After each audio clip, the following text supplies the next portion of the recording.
What's going on, everyone? Today we're going to do a little bit of a Python beginner. Andrew decided to ask if I could show how to make sure Python is installed and you're using the current version. So we're going to bring up our terminal here and we're going to check a couple of things first. Alright, so we've got our terminal window here. And the first thing I'm going to do is I'm just going to go Python and hit enter. Now this here, it tells me that I have Python 2.7.16 installed. Perfect. Now if I exit out of this, ctrl+d, I can go Python 3. And this lets me know that I have Python 3.73 installed. So I'm completely up to date on my Python install. So I'm going to go ctrl+d. And the best way to make sure that they're up to date is just go, well, I guess Python 2 I do believe is installed right away, but if not, you can go sudo apt-get install Python, and this will install Python 2.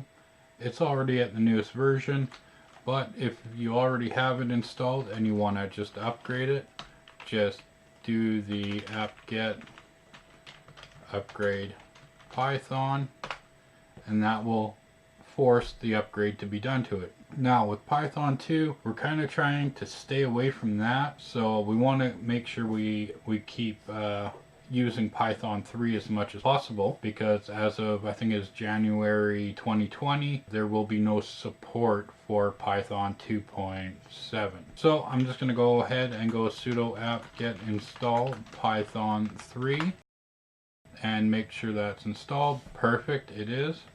And then the next thing is, if you already have it installed and you just want to make sure it's up to date, once again just do the upgrade Python 3 here, and that will make sure your Python 3 is at its newest release for the Raspberry Pi anyways. Now when I noticed that Andrew had posted this question on the PyCharm one, so there is one thing that we have to do when using Python on there. And I'll quickly bring up PyCharm here. If you haven't hit that like button, do so now. Make sure you hit that subscribe button. We got lots more videos on the Raspberry Pi coming up soon, so stay tuned for those. I've got PyCharm up here. Now with PyCharm, the first thing I like to do is I like to add this line here. And this is just going to tell it basically to run either in Python 2 or Python 3. Adding the 3, it's going to run the program in Python 3, I do believe, and if I run it like this, it's going to run it in Python 2. So just for fun, we're going to go ahead, we're just going to go print. We're going to write our first program here. So we'll go print, open. See, this is why I like PyCharm. It already gets everything kind of going for you, and then we'll just type hello world from Python on Pi 4. Okay, so we've got that. Let's go ahead and run that.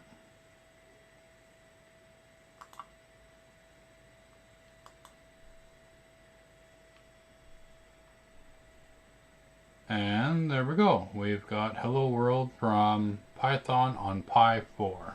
Some IDEs, you're going to notice that you're going to have that written up there. I'm not sure why. Maybe they'll get rid of it, but I find if I don't have Python 3 listed here, it defaults to 2. So that was a quick way of doing that.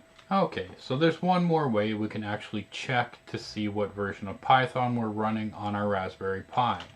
So for the first one, we're going to type Python _version, hit enter, and it's going to let us know we have Python 2.7.16.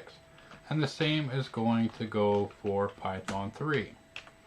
Now you can certainly run this at the start before you install it, and if you don't have it, it will probably give you no output there or an error. That would be one way to check, and then go ahead with your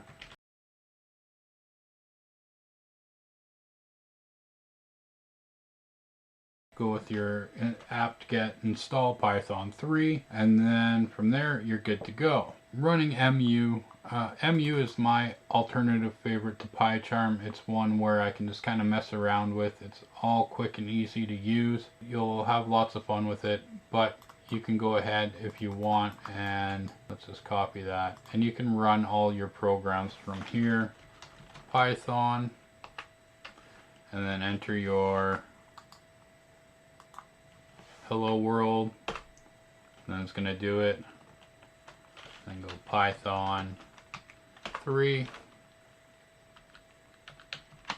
and then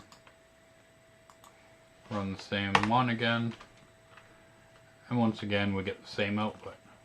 So that's basically it. That's all you need to know to make sure that your Python is up to date, it's working, you're able to run a couple hello world scripts on it. I hope this helps you guys out a little bit. If I made it a little too confusing, I'm sorry. Here it might call up Python 2, so this is where you're going to want to have that set there so it knows which version of Python to be launching. That could be what was happening. It was actually my file that was launching, being written in 3 but launching in 2. So that's something to kind of keep an eye open for. So that's it for me today. Thank you for watching, everyone. You have a wonderful day, a wonderful week, and we'll see you next time. Take care, eh?